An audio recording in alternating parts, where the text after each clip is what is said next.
All right, Joshua chapter 1. This will be the third installment of these particular verses we are using here, third sermon that came from them.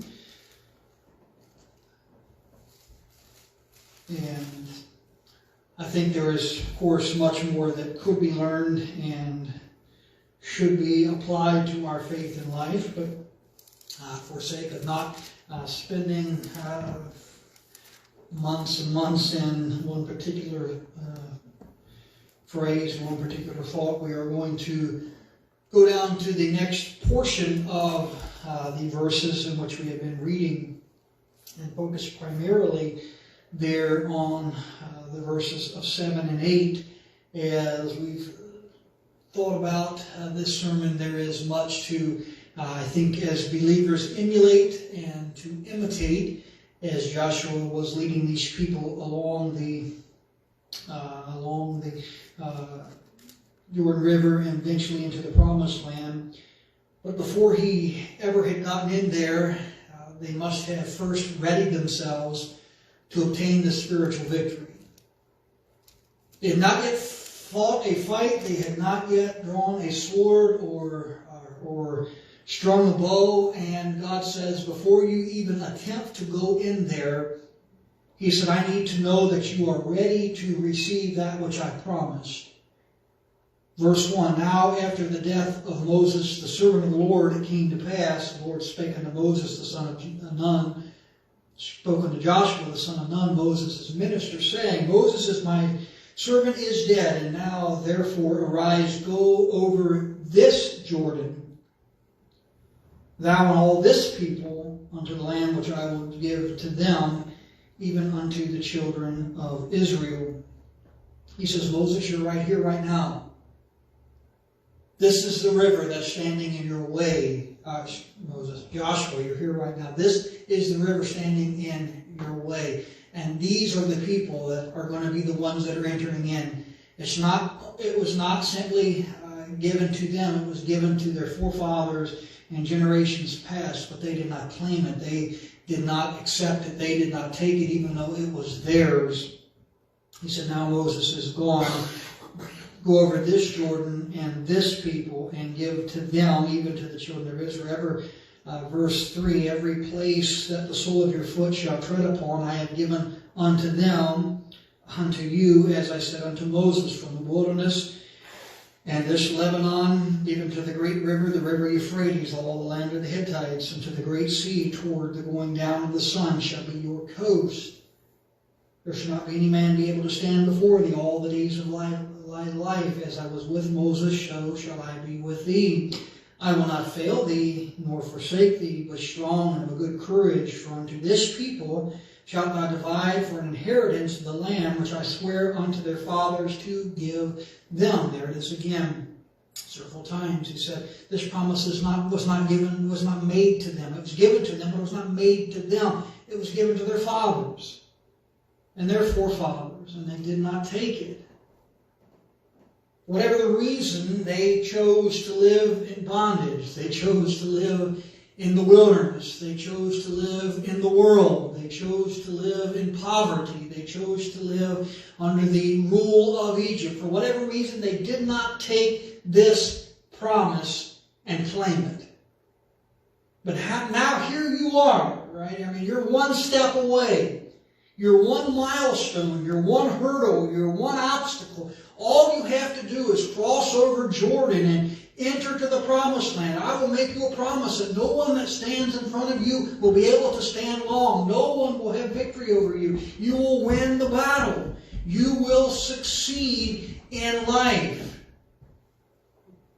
But he said, you got to go on. You got to go forward. Be strong and of good courage.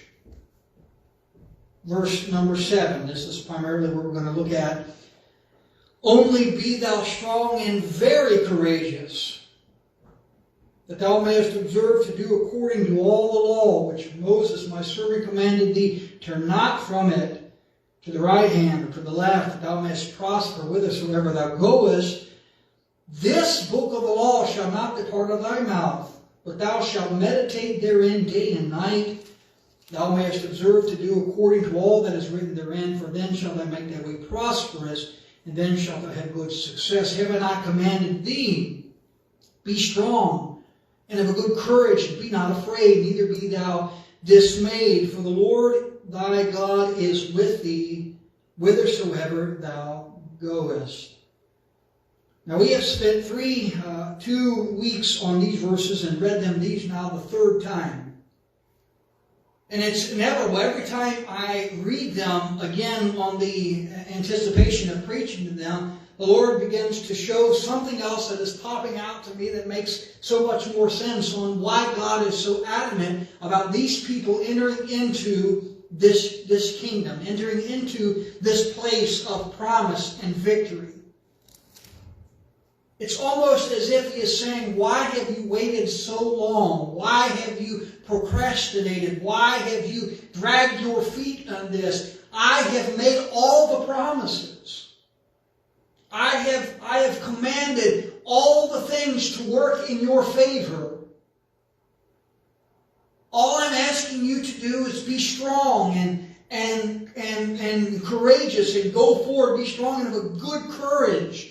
He said that you're going to have the faith to do what they could not do, or simply perhaps even would not do.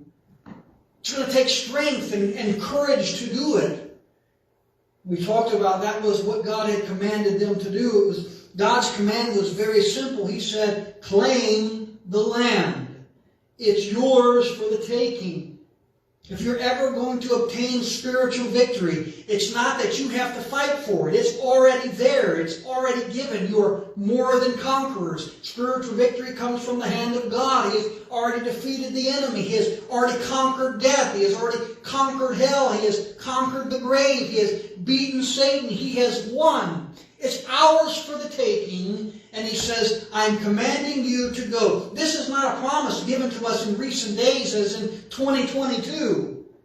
This is a promise that was made long before you and I were ever even a thought. He said that you should live in spiritual victory. It's yours for the taking. God's command was simple, claim the land. He said, I'll give it to you. It's preferred that you have it. And he said, in order to do that, you must have a confidence in the Lord. That is what we talked about 2 weeks ago. The promise that you'll have victory over every enemy. The promise that you'll have the power of God and the faithfulness of God. And the promise that you'll get absolute victory. No one will stand in your way. The promise of God that he will keep his promises. But there was 2 words. We ended this last sermon on those 2 words. Excuse me. If anything was ever going to be accomplished, that God was asking Joshua to do and commanding him to do and urging him to do and persuading him to do. It could be summed up in 2 words. Trust God.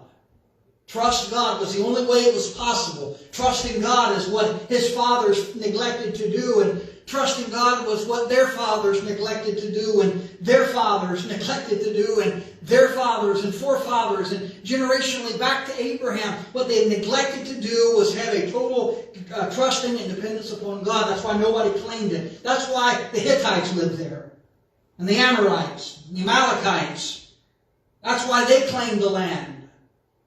The godless people, the faithless people said, this is our land now. Hundreds of years we have possessed it. It's ours now. And you think you're going to take it from us, Israel? He said, over our dead bodies, we talked about last time. And what did God say? Absolutely. I expected nothing less. You will fall before him. I will listen to this. I will open up the ground and swallow you. I mean, that's what happened to Jericho. Well, they fall down flat. And God says, you think you're going to stand in my way? This is my land. It's not your land. It's not the land of the Hittites and the Amorites and the Amalekites. He said, it's not yours. It was never yours. It was always theirs. And you think you're going to stand in my way? Even today, we talked about weeks ago where they concreted the eastern gate there on the Dome of the Rock that no one can enter in. Listen, concrete and steel and rebar and fortification is not going to stop Christ. That's when we come back with him, we're entering through the eastern gate. Amen. He said, I'm knocking it down. I don't need to knock it down. can walk right through. Why do you think they sealed it up? They concreted it up because God said, that's the gate I'm coming back through. You know what the Muslims said? Over our dead body. And what God said? Absolutely. I would have it no other way.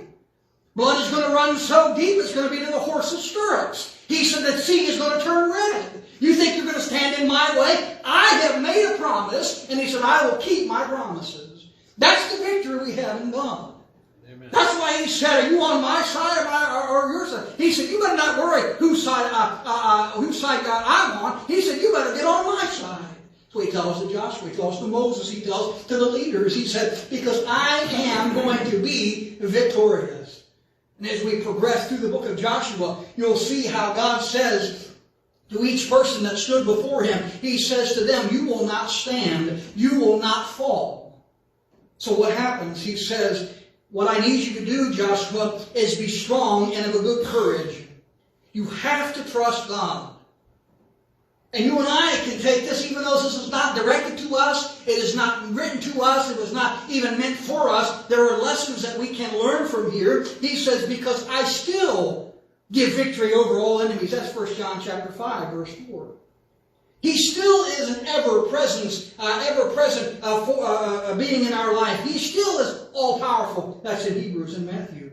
He still is faithful. I am faithful and just in Matthew 28. He still is able to give victory, 1 Corinthians 15.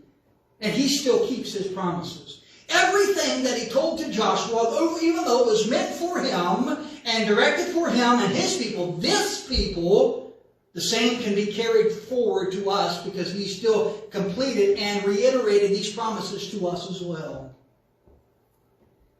But we have to have the same anticipation that Joshua had. We have to have the same goal. We have to have the same directive, which is be strong and of a good courage. But look at verse 7, and this is a transitional verse. This is where it comes down to if they're going to do it or not, be successful or not, is this: only be thou strong and very courageous. Now in verse 6, he said, be strong and of a good courage. He said, because you're going to have to divide the land to an inheritance and give to them. That's going to take courage and strength. But he said, I'm going to ask you to do something that's going to take even more strength and even more courage. And that is, you're going to have to trust me. Now what does he say? That thou mayest observe to do according to all the law which Moses my servant commanded thee. Turn not from it to the right hand or to the left, that thou mayest prosper whithersoever thou goest.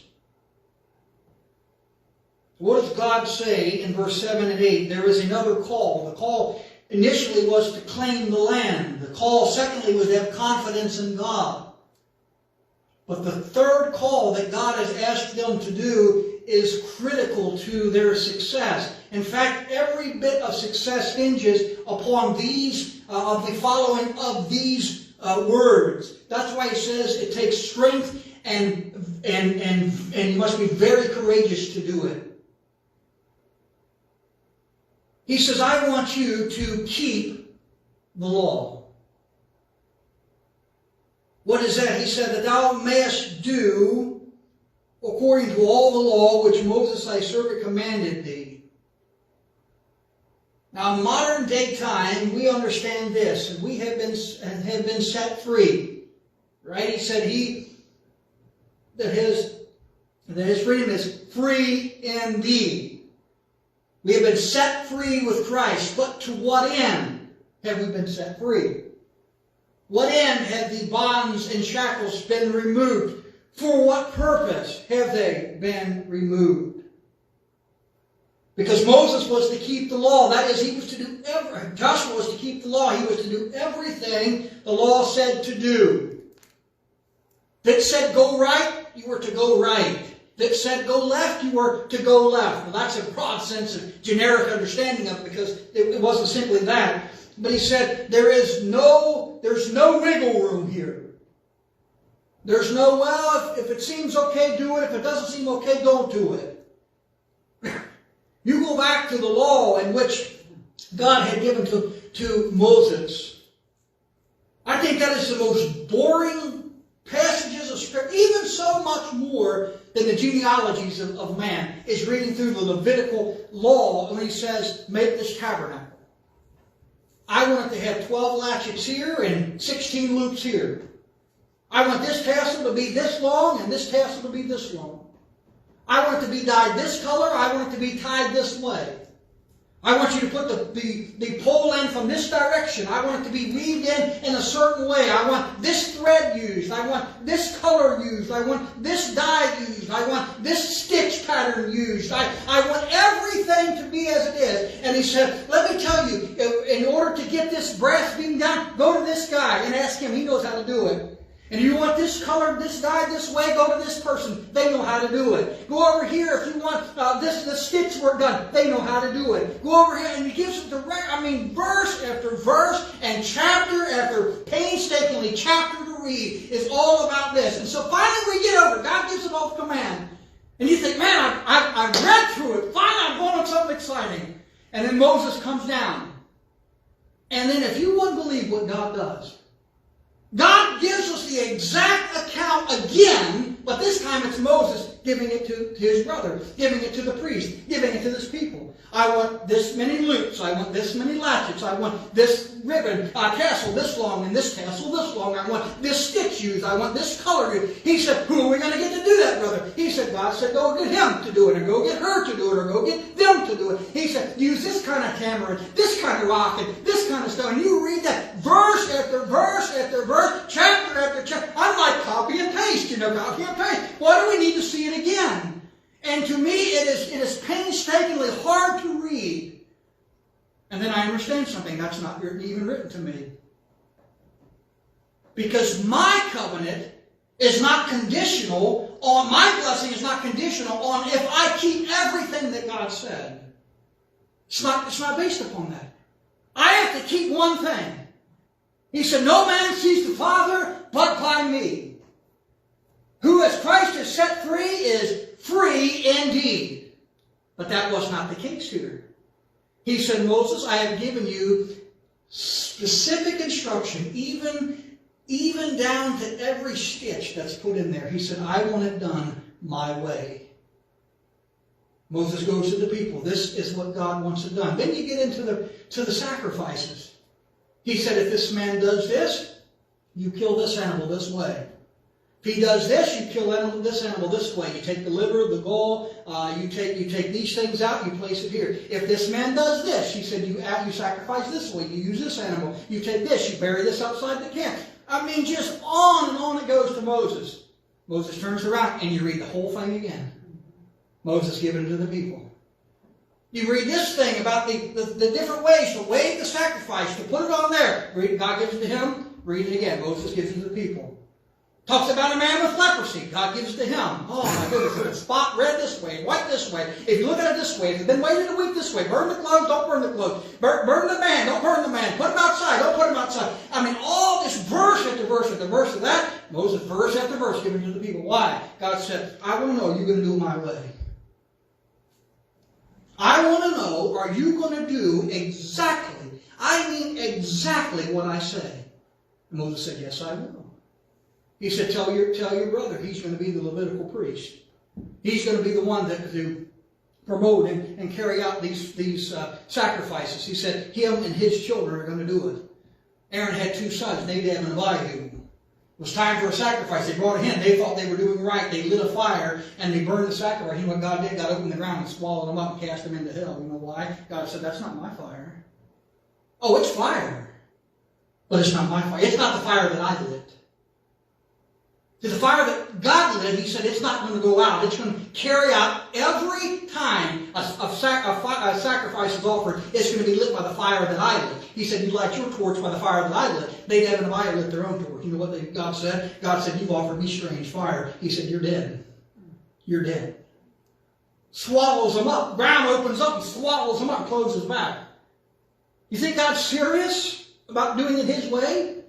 That's why you can't read some of those things. It's just, oh my goodness, get through it, get through it, get through it, get through it. And God said, this is for them. And so he comes to Joshua, and he says to Joshua, it's going to take strength, and you're going to have to be very courageous, because you're going to do exactly what I say. Exactly what I say. As I have, which is my servant Moses commanded thee. Now we know one thing.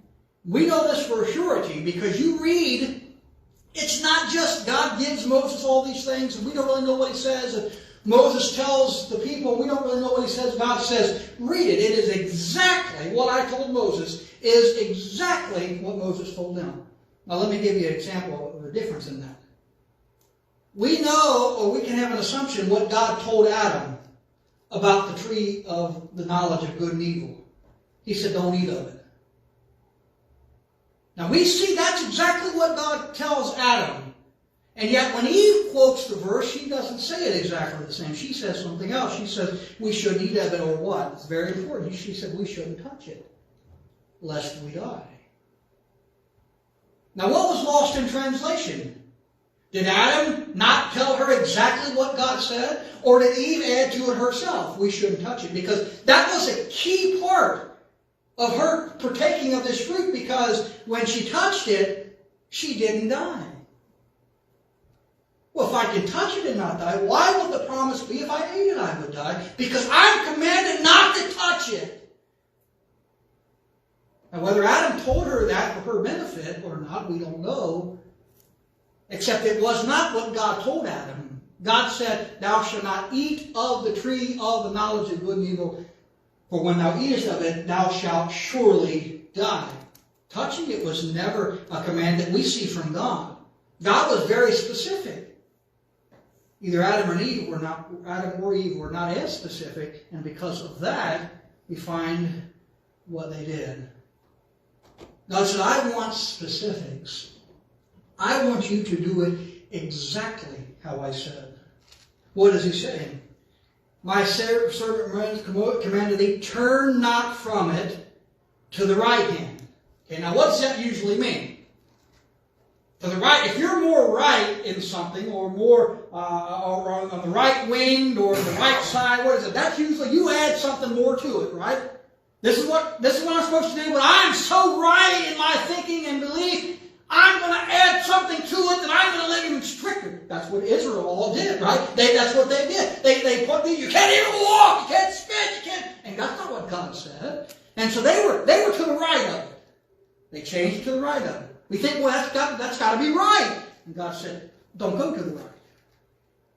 And then when you think of somebody on the left, you think of somebody that's, somebody that's a little odd, or does things a little looser. They don't have it. They don't do it all the because they don't understand it or don't think it's necessary. And God said, don't go to the right, don't go to the left. He said, depart not from it. And that's very important.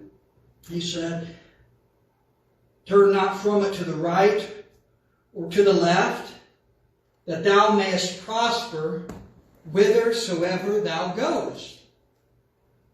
Now he said, here's what he told you to do, and you're going to go to the right, you're going to go to the right, to the left. He said, no. He said, don't depart either way, and you go the way that I told you to go, and you'll find prosperity. You will prosper in it.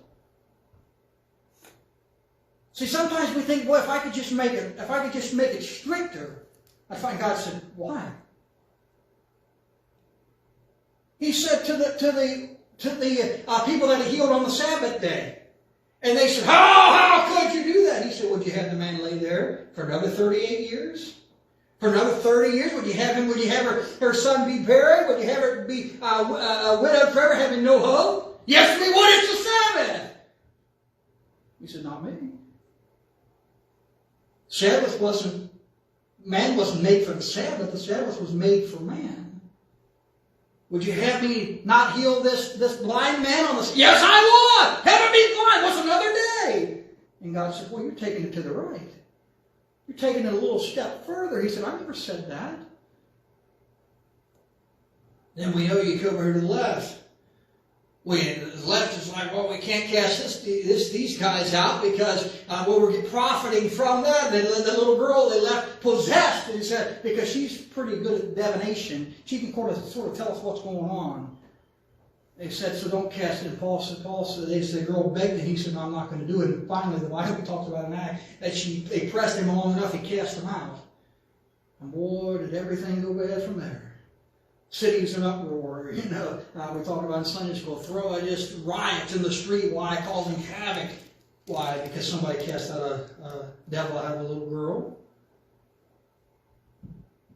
God said, you don't understand what I'm talking about. He said, believe it or not, I know exactly where you should go. I know how far right and how far left you should go. I'm going to show you how to do it. You say, well, he's right down the middle, but yet he tells us that he would have us work that we were hot or cold. And God said, right down the middle where I have you to go is neither hot nor cold. It's exactly where I need you to be. It's what I need you to be doing. Don't you think you have to add? That's why he says over Revelation, he who adds to it or takes away from it. Why? He's in very much danger. Well, if you add to it, add to it. Well, we saw what adding to it did back in the very first thing. Don't touch it. And God said, I said don't eat it. And don't eat it because if you touch it, you'll die. Your hand doesn't wither out and fall off. When I held it in my hand and looked and saw that it was what? Good for food. Good for food. Because when I touched it, that's exactly what happened. I'm getting off track here. That's exactly what happened to Samson. Right? He had the vow of the Nazarite. He wasn't supposed to touch anything dead. He wasn't supposed to eat anything that came from the vine. He wasn't supposed to cut his hair. Yet the Bible said he went down there one time and he got the honeycomb out of the where? Out of the lion's mouth. Wasn't the lion's mouth? And nothing happened. He had all the strength he ever had. Went there to the vineyard and ate the grapes of the vineyard. What happened? Nothing happened. He had all the strength he ever had. So that's why when Delilah asked him about his hair, he lied to her a few times playing sport with it. But he told her, you know what he did? The Bible said he wished not that the Spirit departed from him. You know why? Because he had done those things and nothing had happened. And God said, this is what I'm telling you to do. He said, you broke your vow. Well, I broke it there, nothing happened. I broke it there, nothing happened. And God said, that's why I told you to depart not from the right or to the left. He said, because you don't know what I'm going to do. Go right from it, and whithersoever thou goest, thou shalt find thou shalt be prosperous. Well, we are set free.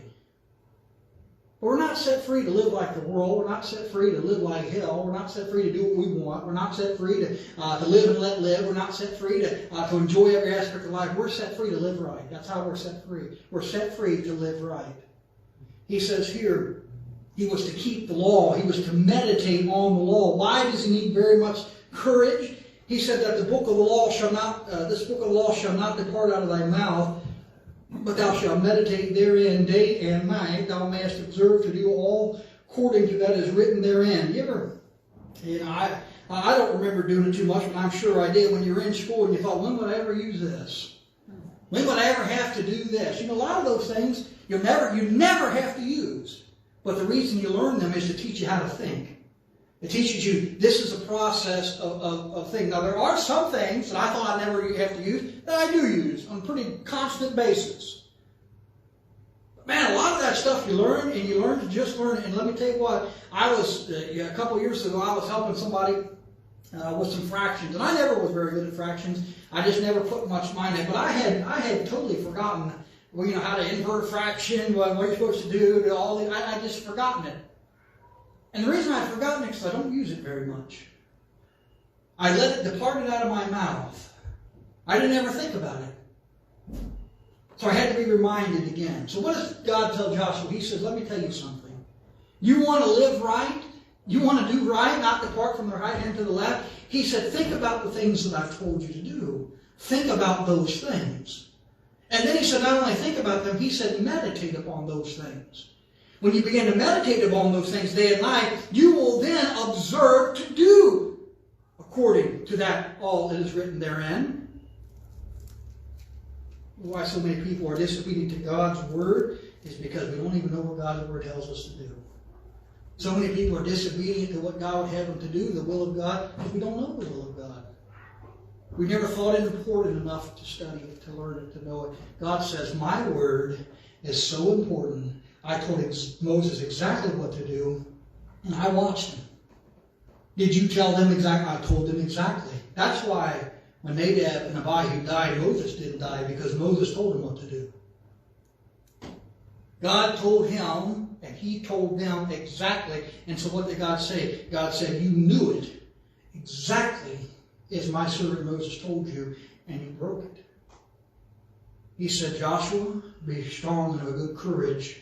You're going to have to divide this land. He said, Joshua, be strong and very courageous, because you're going to have to keep these words.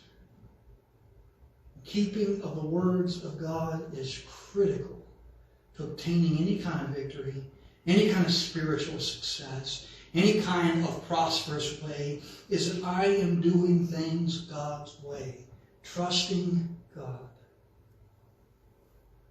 Now, let me ask you very plainly, to summarize it up in this way. Would you always take the path God leads if God didn't tell you to take it? Would you take the way through Samaria? I don't want to go through Samaria. He said, you must to go through.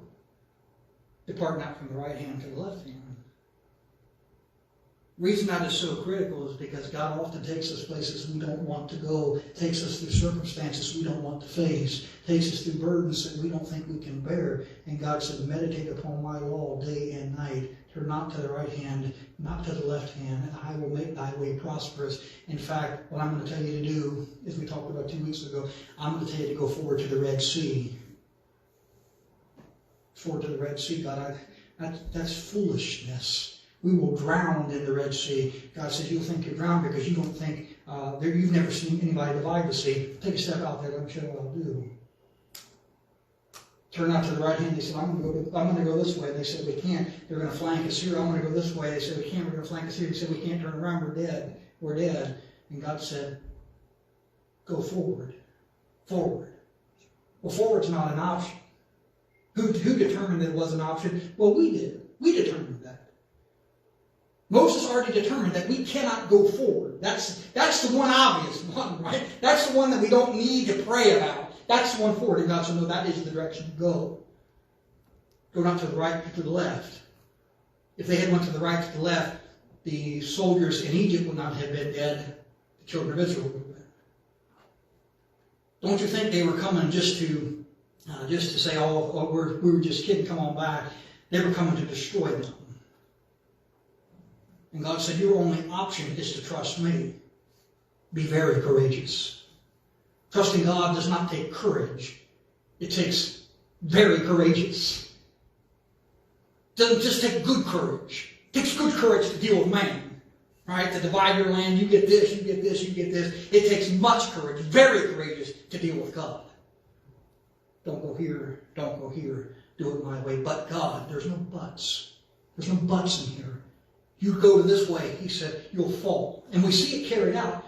They had one victory in the promised land. The next time, 36 men died. You know why? They went to the left. We don't need to do all that. And God said, wait a minute.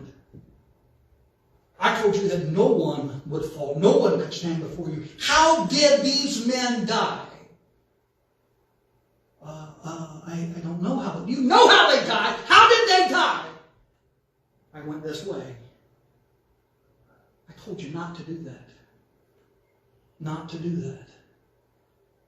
See, that's the crux of all our success as a Christian. It's not that, so tempted of the world. It's usually how Christians fall is they veer off the path that God would have them to go on, even by a little bit. Even if they think it's for their own good.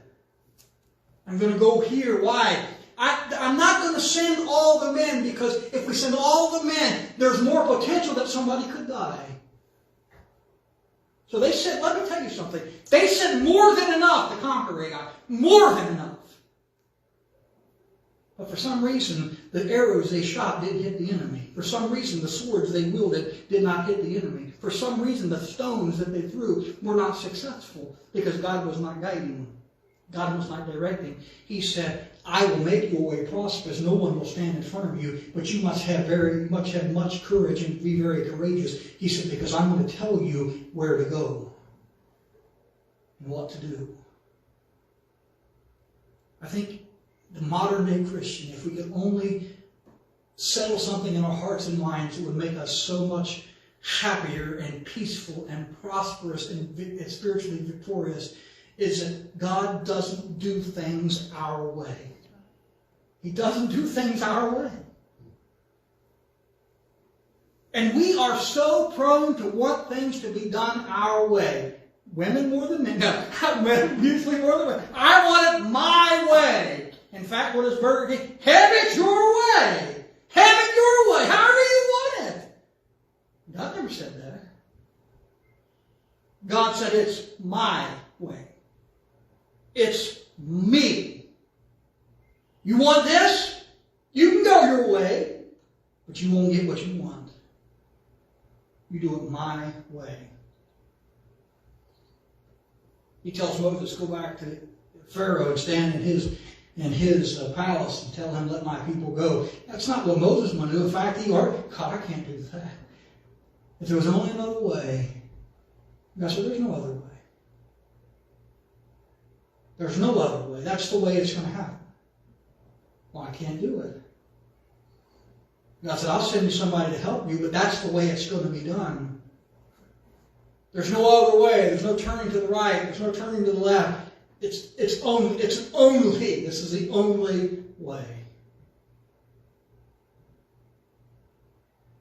I don't want to say the trouble is, but the issue is in modern day Christianity is God gives us so much grace and so much mercy. We take that grace and mercy and we throw it at the hand, the feet of God, and we say, God, I'm going to do it this way. And God says, I got freedom to do it. I'm saved. Don't have to worry about it. Yeah, you're saved. But to what end? You're saved to live right, to do what God commanded. That's why He saves us. He said, now that you're my child, be obedient to me. But you ever notice the fact that normally when your children, if you had your children, you sent them somewhere, when they went to somebody else's house, you better be good, right? You better have your manners. You better do right, because what I found is, for the most part, my children are more obedient to other people than to Rachel and I. They have better manners. They're more apt to listen, to do what the others say. God says, you are my child. I want you to listen to me, because there is no one who will love you like I will love you, because you are my child. No one. So don't spend so much time trying to be obedient to others around you and not listen to what I'm telling you. Turn not from thy right hand to the left hand. You notice before he got to verse 7, 8, and 9, well, he makes some pretty powerful promises to Joshua. Conquer the land, it's yours. I promised it to your father and his father. He said, cross this Jordan River, it's yours for the taking. Yeah. Hold it. Are you going to do it my way? Sure we are. Yeah, we are. They went in. But the first time they did it God's way, marched around that city 7 times, and 7th time, the 7th day, and blew the trumpets. That's absolutely God's way. See those walls come falling flat down. All of a sudden they thought, you know what? We are unstoppable. We have been set free to do what we want. Nobody's going to stand in front of us. And then, boom, 36 of them died. And God said, you did it your way. You did it your way. And now they're dead. They didn't have to die. In fact, no one was going to die, because no one could stand in front of you. But you did it your way. You were set free to do it your way. God said, I set you free to do it my way. I set you free to live right, to do right, to turn out to the right, not to the left, to follow me. I set you free to trust God. And you who's been set free is free indeed. He said, you have the freedom to choose to do right. I think what we've been given here as Christians is very simple, and I really am done this time because I'm closing both. Is this: See, no, I forgot it. Oh no, I'm gonna think of it here. It made the sermon. It's the idea. Oh boy, it's gonna come to me.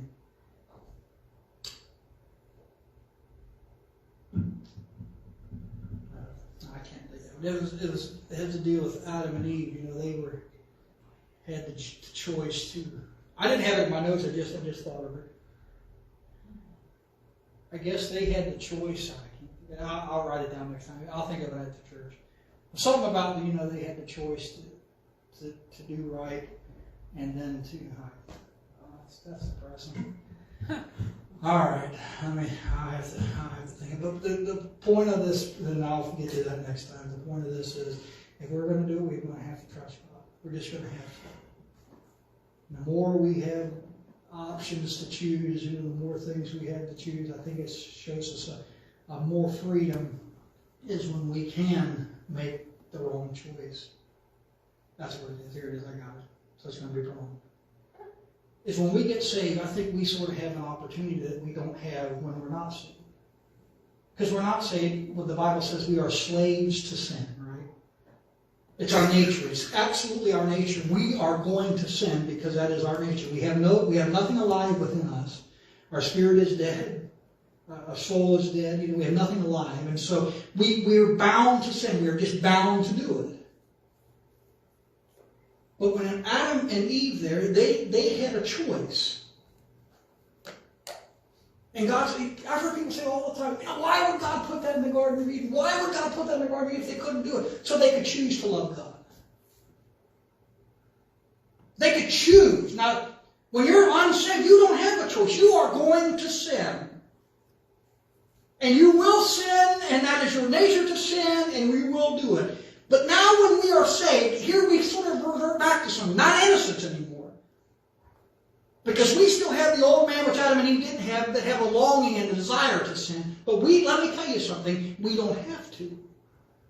Because we now have a choice.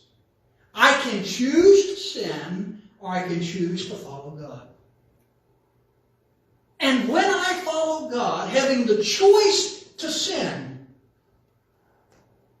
how much greater of a proof it is to God that I would rather have Him.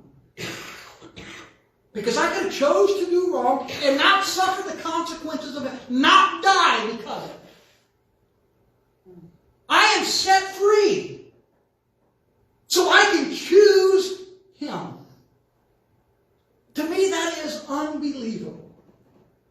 That He would let us choose sin and still give us heaven after we're saved. But He said, I love you, and I will direct you, and guide you, and forgive you, and love you, and do these things, and now you choose me.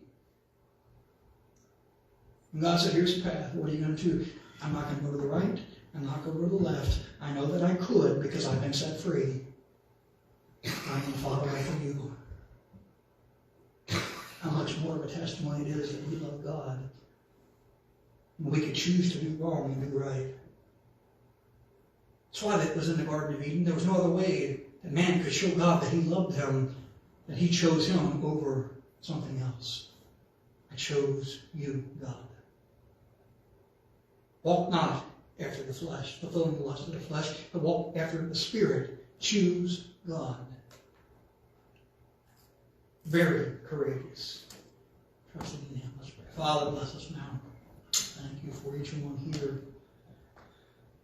Thank you that I truly believe that there were those here that had chosen you over a path that they could have taken.